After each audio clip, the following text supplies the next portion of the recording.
Oke, selamat malam semuanya. Bapak Erwin Adikusuma MKOM, dosen pengampu mata kuliah data mining, serta rekan-rekan mahasiswa sekalian ya. Perkenalkan kami dari kelompok satu, yang terdiri dari 3 anggota. Jonathan, yang pertama ada Jonathan Anggra Wijaya dengan NIM 3844. Lalu ada saya, Muhammad Iqbal Pateji dengan 3855 NIM-nya ya. Lalu ada ketua kami, Najril Biar Rasyada dengan NIM 3851. Satu, oke. Pada kesempatan ini kami akan mempresentasikan hasil penelitian kami yang berjudul Prediksi Pendapatan Pekerjaan Berbasis AI menggunakan metode Decision Tree. Oke. Slide berikutnya. Aduh, sorry. Ya, ini. Oke, pertama-tama, kami akan menjelaskan latar belakang dari penelitian ini. Perkembangan artificial intelligence atau AI saat ini telah membuka banyak sekali lapangan pekerjaan baru, khususnya di bidang pengembangan teknologi berbasis AI. Namun layaknya pekerjaan di bidang teknologi pada umumnya, terdapat banyak kemampuan atau skill yang perlu dikuasai untuk dapat berkarir di bidang ini. Hal inilah yang mendorong kami untuk melakukan penelitian ini. Penelitian kami bertujuan untuk memprediksi besaran pendapatan dari suatu pekerjaan di bidang AI berdasarkan kemampuan yang dibutuhkan, serta beberapa faktor lain yang turut mempengaruhi pendapatan seperti lokasi perusahaan, tingkat pengalaman, serta ukuran dari perusahaannya. Dengan hasil prediksi ini, diharapkan dapat membantu para HRD suatu institusi ataupun perusahaan maupun mahasiswa dalam menentukan skill yang paling relevan dan menentukan untuk dikembangkan sesuai dengan karir yang mereka inginkan. Oke, berikutnya ialah deskripsi dataset. Kami akan menjelaskan dataset ini yang bersumber dari Kaggle ya, dengan judul Global AI Job Market and Salary Trends 2025. Data lengkapnya dapat dilihat di slide ini ya, sumber datanya. Oke, dataset tersebut memiliki 30.000 baris data yang merepresentasikan 30.000 lowongan pekerjaan di bidang AI, serta 19 kolom fitur yang mencakup berbagai informasi terkait pekerjaan tersebut. Jumlah data sebesar ini dinilai cukup memadai untuk melatih dan menguji model prediksi yang akan kami gunakan. Oke, slide berikutnya. Exploratory Data Analysis atau disingkat dengan EDA. Merupakan tahap awal dalam analisis data yang bertujuan untuk memahami karakteristik, struktur, serta pola yang terdapat dalam dataset sebelum kita masuk ke tahap pemodelan. Pada bagian ini, kami akan membahas penjelasan setiap fitur, statistik, deskriptif, variabel target, serta visualisasi datanya. Ya, seperti ini ya. Ini juga berikutnya ialah detail fitur numerikalnya. Nah, di sini ada remote rasio. Rata-ratanya sebesar 50. Artinya, secara umum, pekerjaan dilakukan setengah remote. Nilainya berkisar antara 0 hingga 100 gitu. Lalu ada years experience, rata-rata pengalaman yang dibutuhkan ialah 6 tahun dengan nilai minimum 0 dan maksimum 19 tahun. Lalu ada job description length, yaitu rata-rata panjang deskripsi pekerjaan sekitar 1.802 karakter dengan rentang antara 500 hingga 2.499 karakter. Lalu ada benefit score, yaitu rata-rata skor benefit adalah 8 dari skala 5 hingga 10 yang mengindikasikan bahwa sebagian besar pekerjaan yang menawarkan paket tunjangan yang kompetitif sekitar segini. Lalu penjelasan target ya. Variabel target dalam penelitian ini nih adalah salary USD, yaitu pendapatan dalam satuan dolar Amerika Serikat yang bertipe numerikal. Dari statistik deskriptifnya, di target ini kita dapat mengetahui bahwa rata-rata men-nya yaitu 118.670 dolar dengan standar deviasi 62.230 dolar. Angka ini cukup besar yang menunjukkan adanya variasi pendapatan yang signifikan antar pekerjaan. Dengan nilai minimum 16.621 dolar serta nilai maksimum 410.273 dolar dengan median 103.207 dolar.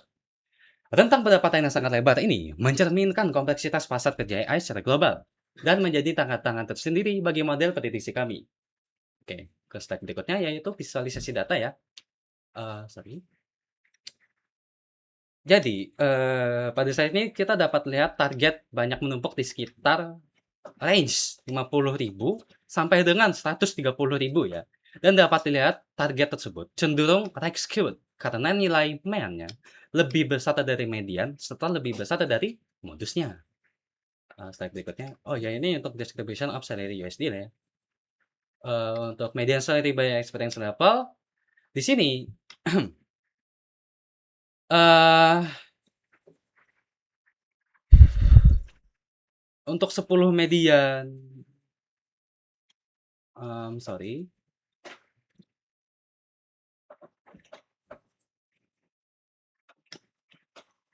oke, maaf, ngeblank dikit. Kemudian nilai median untuk experience level dapat dilihat untuk setiap level dengan entry level pada $63.799.000 dan median levelnya $88.565.000 serta senior levelnya pada $123.311.000 serta executive level pada 188.028 ribuan gitu kurang lebih ya. Sorry. Kemudian ini dia adalah visualisasi untuk 10 median pendapatan berdasarkan titel pekerjaan tertinggi serta di sini juga ada pekerjaan data engineer memiliki nilai median tertinggi gitu. Slide berikutnya. Oke, di sini untuk experience level merupakan visualisasi gabungan berdasarkan experience level dan 8 level pekerjaan dengan nilai median tertinggi. Secara umum, dari visualisasi ini kami dapat melihat bahwa sebagaimana sebutan data pada setiap fitur, apakah distribusinya seimbang atau tidak, serta gambaran awal mengenai fitur-fitur yang berpotensi memiliki pengaruh terhadap variabel target. Berikutnya. Oke, kita masuk ke dalam korelasi data kategorikal ya. Saat ini menampilkan hasil analisis korelasi antara fitur-fitur kategori dengan variabel target, yaitu salary USD. Analisis korelasi ini menjadi dasar pertimbangan kami dalam menentukan fitur kategori, mana yang relevan untuk dipertahankan, dan mana yang dapat dihilangkan karena memiliki pengaruh yang sangat kecil terhadap target. Heatmap ini menunjukkan korelasi fitur kategorikal memiliki dampak yang lemah pada target. Berikutnya, korelasi data numerikal. Kayak di sini, kami menampilkan heatmap korelasi untuk fitur-fitur numeriknya. Dari heatmap ini kita dapat mengidentifikasi ada 2 hal penting, yaitu pertama, ialah apakah terdapat korelasi yang tinggi antara fitur numerik yang dapat menyebabkan multicollinearity, serta yang kedua yaitu fitur numerik mana yang memiliki hubungan yang paling kuat dengan variabel target salary USD. Demikian penjelasan saya mengenai bagian ini ya. Selanjutnya saya akan persilakan rekan kami, Jonathan Angriwijaya, untuk menjelaskan bagian data pre-processing. Oke, saya Jonathan Andrew Wijaya akan menjelaskan proses data pre-processing. Data pre-processing merupakan tahap yang menjadi penentu dalam proses pembangunan model machine learning. Kualitas data yang digunakan secara langsung mempengaruhi performa dan akurasi model yang dihasilkan. Pada tahap ini, kami melakukan 4 langkah utama, yaitu seleksi fitur, encoding data, kategorik, normalisasi data numerik, serta deteksi dan penanganan outlier. Jadi pertama, ada seleksi fitur yang penting. Jadi perlu dipahami bahwa tidak semua fitur dalam dataset itu memberikan kontribusi yang berarti terhadap prediksi target. Beberapa fitur tidak bermanfaat dan hanya membuang-buang daya komputasi atau menyebabkan noise yang mengurangi akurasi, sehingga fitur-fitur tersebut perlu dihilangkan. Nah, jadi oleh karena itu seleksi fitur kami lakukan melalui 2 pendekatan. Pertama ada mengevaluasi relevansi logis fitur berdasarkan pemahaman domain atau korelasi dengan target. Kan kedua dengan menghitung korelasi fitur tersebut dengan target. Jadi, ya, ini adalah fitur-fitur yang kami hilangkan.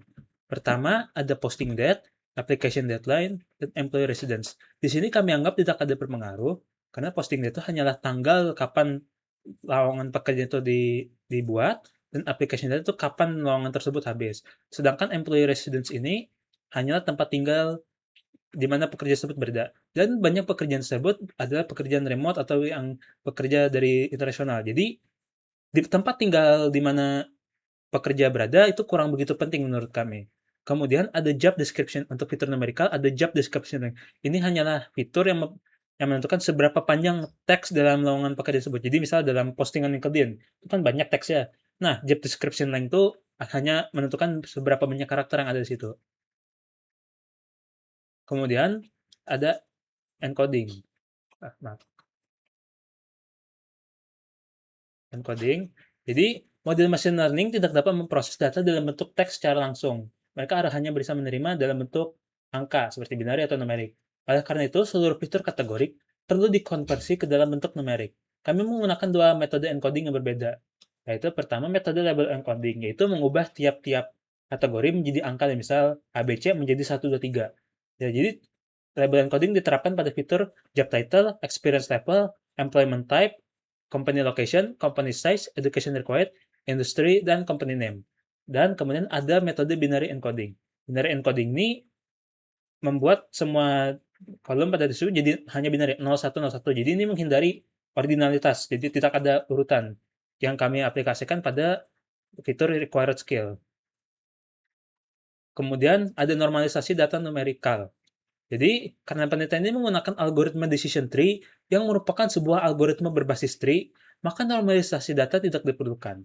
Hal ini karena algoritma berbasis tree membuat keputusan dengan membagi nilai absolut suatu fitur, sehingga jarak antar fitur numerikal tidak penting. Hal ini berbeda dengan model berbasis distance seperti linear regression yang menghitung menggunakan misal seperti Euclidean distance, itu kan berdasarkan jarak. Jadi, tree tidak memerlukan normalisasi.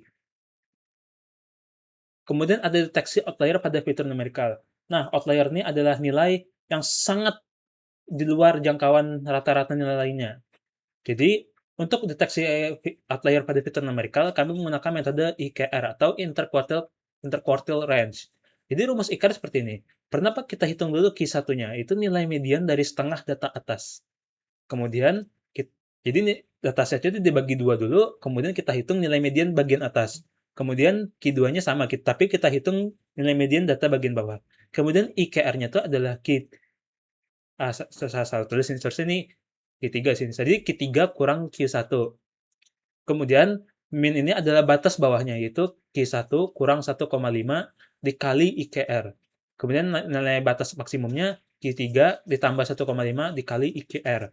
Jadi, jika nilai data point tersebut kurang dari min atau lebih dari max, maka data point tersebut dianggap outlier dan perlu diproses entah dihilangkan atau diganti. Kemudian kita menggunakan visualisasi untuk lebih gampang. Kita lihat bahwa dataset ini tidak memiliki outlier pada fitur numerikal. Jadi proses outlier removal tidak diperlukan. Saya akan melanjutkan penjelasan dari teman saya. Sekarang kita akan masuk ke modeling, teman-teman. Nah, kita menggunakan rumus algoritma decision tree. Yang pertama itu ada, nah bisa teman-teman lihat ya. Ini adalah prediksi koordinat T. Dan cara mendapatkannya itu ya jumlah data kan kita ada 30.000, tapi untuk prediksi manual cuma menggunakan 5 data saja untuk sebagai sampel. Nah, lalu ada target aktualnya, itu target yang kita gunakan pada tree.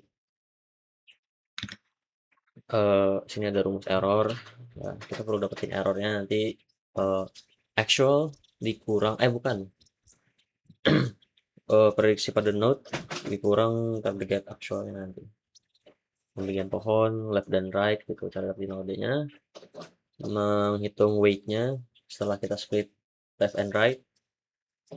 Menghitung error setelah split. Dapetin mean square error ya, berarti nanti square errornya itu kita rata-ratakan dengan rumus MSE node-nya dikurang split-nya. Oke. Nah, saya akan lanjut ke Excel. Oke. Nah, sini kita menggunakan 5 data itu yang kami ambil secara random. Nah, pertama kita prediksi node-nya dulu. Dengan 5 ini kita bikin average. Nah, kita dapat di sini value-nya. Selanjutnya kita menghitung errornya. Nah, cara menghitung error itu adalah salary yang sudah kita punya dikurang dengan prediksi yang kita punya, prediksi node yang tadi yang kita average dari ini. Ya, dapatkanlah value error. Nah, ini masing-masingnya untuk kolom ini, untuk kolom data 1 dan seterusnya. Selanjutnya kita hitung square errornya, tinggal pangkatkan 2 saja. Lalu setelah dapat itu kita hitung MSE root-nya dengan cara ini kita jumlahkan lalu kita bagi dengan 5 karena total datanya 5, dapatlah MSE root. Lalu kita tentukan splitnya. Nah, kita di sini menggunakan experience level karena ini belum saya jelaskan, tapi fitur importance kita menggunakan experience level sebagai fitur terkuat. Itu ada 3 kandidat karena ada 0, 1, 2, 3.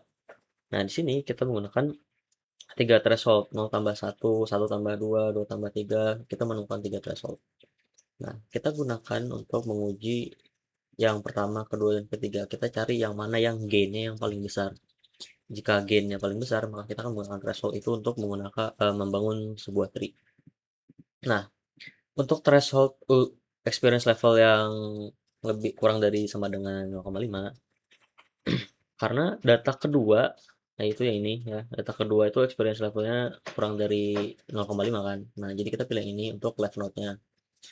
Dan right node-nya sisanya, karena lebih dari 0,5. Nah, prediksi left node itu tadi yang kita hitung, karena ini cuma satu data, jadi menggunakan prediksi left node ini, terus right node-nya kita tambahkan, terus kita kita min keempat data sebelumnya. Ini MSLF-nya 0 karena cuma bisa data, terus prediksi node-nya ya ini tadi ya, dibagi 4 seluruhnya.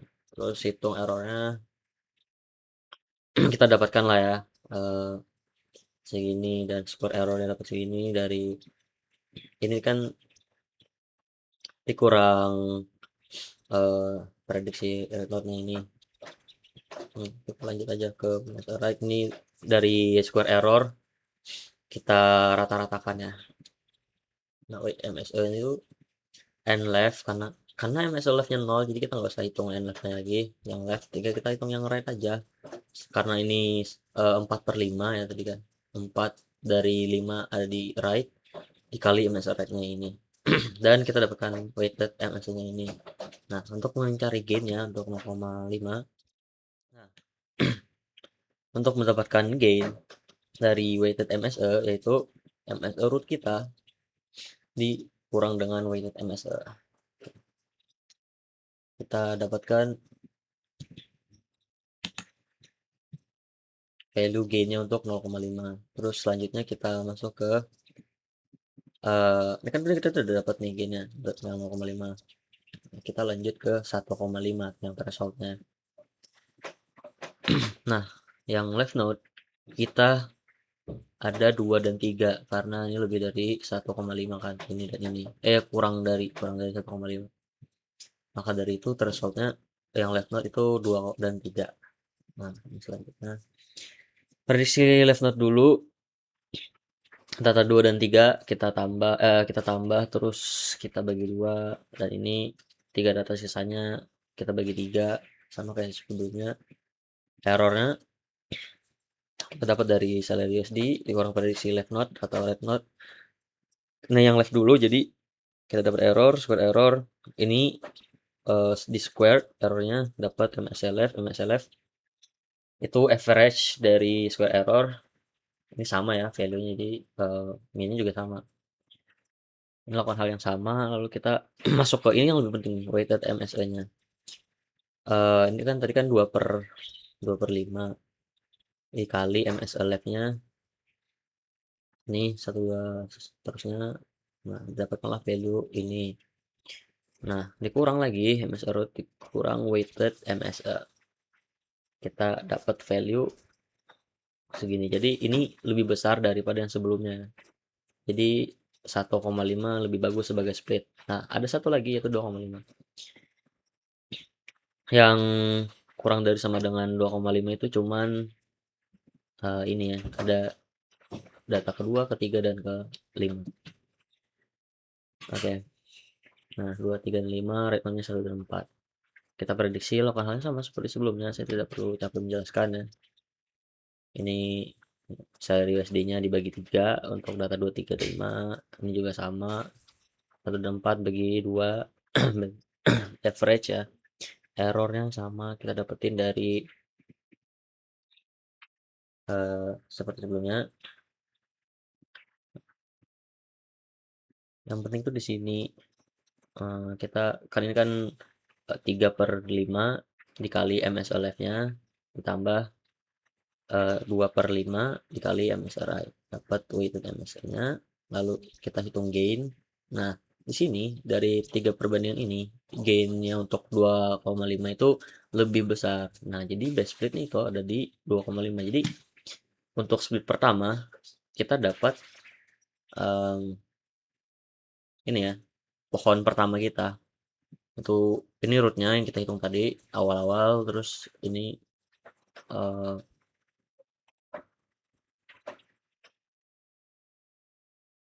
left node dari 2/5.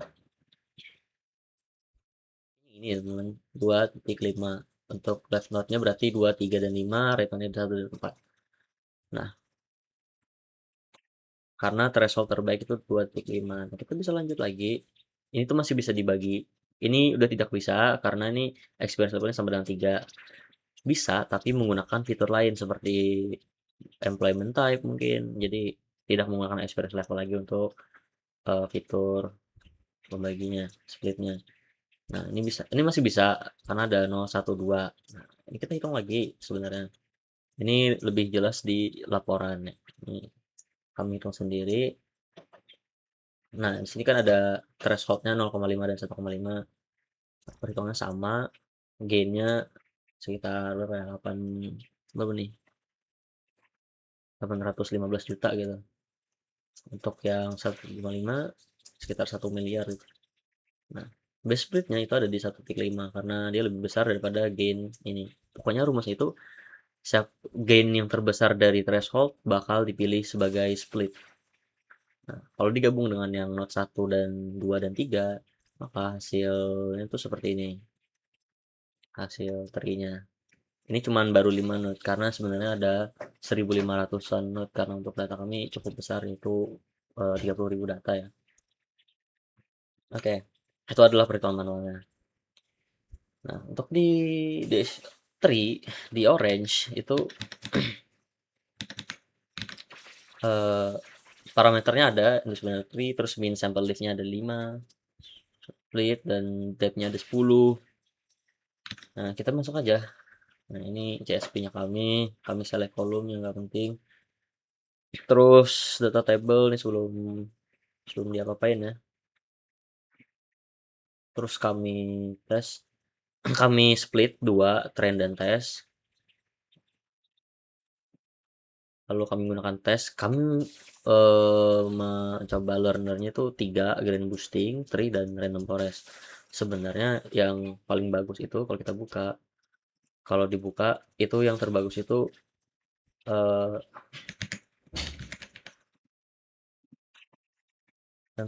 adalah tree, gradient boosting. Cuman karena tree lebih simple rumusnya, jadi kami menggunakan tree. Oke, di predictions, lalu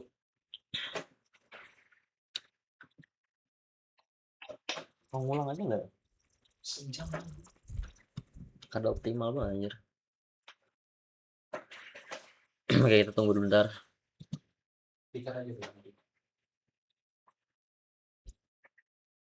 Oke, setelah kami split trend dan tesnya, kami gunakan 3 model untuk melakukan scoring. Nah, di sini yang terbaik itu sebenarnya adalah gradient boosting.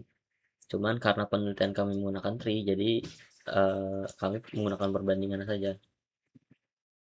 Nah, di prediction kami menggunakan tree ya, meskipun model terbaiknya adalah gradient boosting. Oke, di sini setelah pred, ini cukup oke lah ya, nggak terlalu jauh, 85% gitu akurasinya karena min absolute errornya. Dan ini ada fitur important terakhir. Di sini yang paling penting itu adalah fitur experience level, diikuti dengan year experience, dan 10 teratas adalah ini. Jadi kenapa kami menggunakan itu pada perhitungan manual, karena experience level adalah fitur terkuat dari fitur-fitur lainnya. Nah, selanjutnya adalah evaluasi yang akan dilanjutkan oleh Jonathan.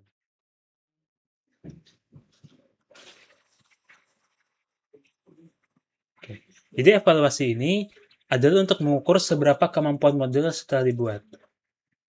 Jadi evaluasi model regresi memiliki banyak metode, dan pada penelitian ini kami memilih untuk menggunakan 4 metode, yaitu root mean squared error, yaitu untuk mengukur rata-rata seberapa jauh prediksi meleset dengan nilai aktual. Kemudian ada mean absolute error, mengukur seberapa rata-rata nilai absolut seberapa jauh prediksi meleset dengan nilai aktual. Kemudian mean absolute percentage error, yaitu rata-rata perbedaan nilai prediksi dengan aktual dalam bentuk persentase. Dan R squared, yaitu mengukur seberapa persen variasi target dapat dijelaskan oleh model dibandingkan dengan hanya memprediksi nilai rata-rata. Ya, jadi rumus root mean squared adalah sebagai berikut. Dan untuk rumus mean absolute error, rumus mean absolute percentage error, dan rumus R-squared. Jadi, pertama kita evaluasi dulu perhitungan manual yang telah kita lakukan tadi. Di sebelah kolom kiri adalah nilai aktual target, dan sebelah kanan adalah nilai target yang diprediksi oleh model. Jadi pertama, RMSE-nya atau root mean square-nya adalah 35.474. Yang artinya secara rata-rata model meleset sejumlah 35.474, dan untuk mean absolute error 25.644, dan mean absolute percentage error 0,1551 atau dibaca dengan 15%, dan R squared 0,87 atau dibaca 87%. Nah, untuk evaluasi perhitungan model yang menggunakan tools Orange tadi, RMSE-nya adalah 25.924, mean absolute error-nya adalah 18.652, mean absolute percentage error adalah 0,1661 atau 16,61%, dan R squared-nya adalah 0,82 atau 82%. Dari evaluasi tersebut, dapat dilihat bahwa model memiliki akurasi yang lumayan bagus dalam memprediksi pendapatan pekerjaan berbasis AI. Nah, kemudian adalah visualisasi tree dari perhitungan manual tadi. Dapat dilihat, jadi dia ada dari root node 1 dulu, kemudian dipisah dengan fitur experience level kurang dari atau sama dengan 2,5. Jika dia kurang dari, maka dia akan menjadi node pindah ke kiri, dan jika dia di atas 2,5, maka dia akan pindah ke kanan. Dilihat sampai node 1, 2, 3, dan 4, 5. Kemudian, ini adalah visualisasi model decision tree. Oke, ini mungkin terlihat agak susah nih. Kami mau nggak mau, kami menggunakan Python untuk memvisualisasikannya, karena di Orange nih, kami tidak bisa screenshot karena terlampau besar, maka mau nggak mau kami pakai Python. Ya, jadi ini adalah fitur terpenting dari datasetnya, dapat dilihat sendiri ranking menurutnya. Ini kami mengurutkan 21 fitur terbaik, dapat dilihat sendiri. Nah, kemudian ini perbandingan decision tree dengan algoritma lain. Jadi tadi sudah kita lihat decision tree hasilnya, kemudian kita bandingkan dulu dengan Random Forest. Random Forest memiliki RMSE 24.634, MAE-nya 17.969, mean absolute percentage error-nya adalah 0,1599 atau 16%, R squared-nya adalah 0,84 atau 84%. Dan gradient boost, RMSE-nya 24.059, mean absolute error-nya adalah 17.678, MAPE-nya adalah 0,1594 atau 0,16% dibulatkan. Dan R squared-nya adalah 0,85%. Jadi dapat dilihat, ada algoritma lain yang memiliki akurasi lebih tinggi. Random Forest dan Gradient Boost masing-masing memiliki hasil evaluasi yang lebih bagus dibanding Decision Tree. Tapi ada alasan Decision Tree masih digunakan. Pertama, Decision Tree itu lebih mudah dipahami dan dihitung manual. Jadi dia lebih gampang dipahami oleh orang-orang. Kemudian, dalam daya komputasi, dalam segi waktu, serta efisiensi energi, Decision Tree lebih efisien dalam dua hal tersebut dibanding Random Forest dan Gradient Boost. Decision Tree lebih cepat dan memerlukan daya yang lebih kurang. Oleh karena itu, walaupun Decision Tree di sini lebih rendah hasilnya, Decision Tree masih banyak digunakan di dunia nyata. Sekian dari kami di kelompok 1, sedang saja sudah.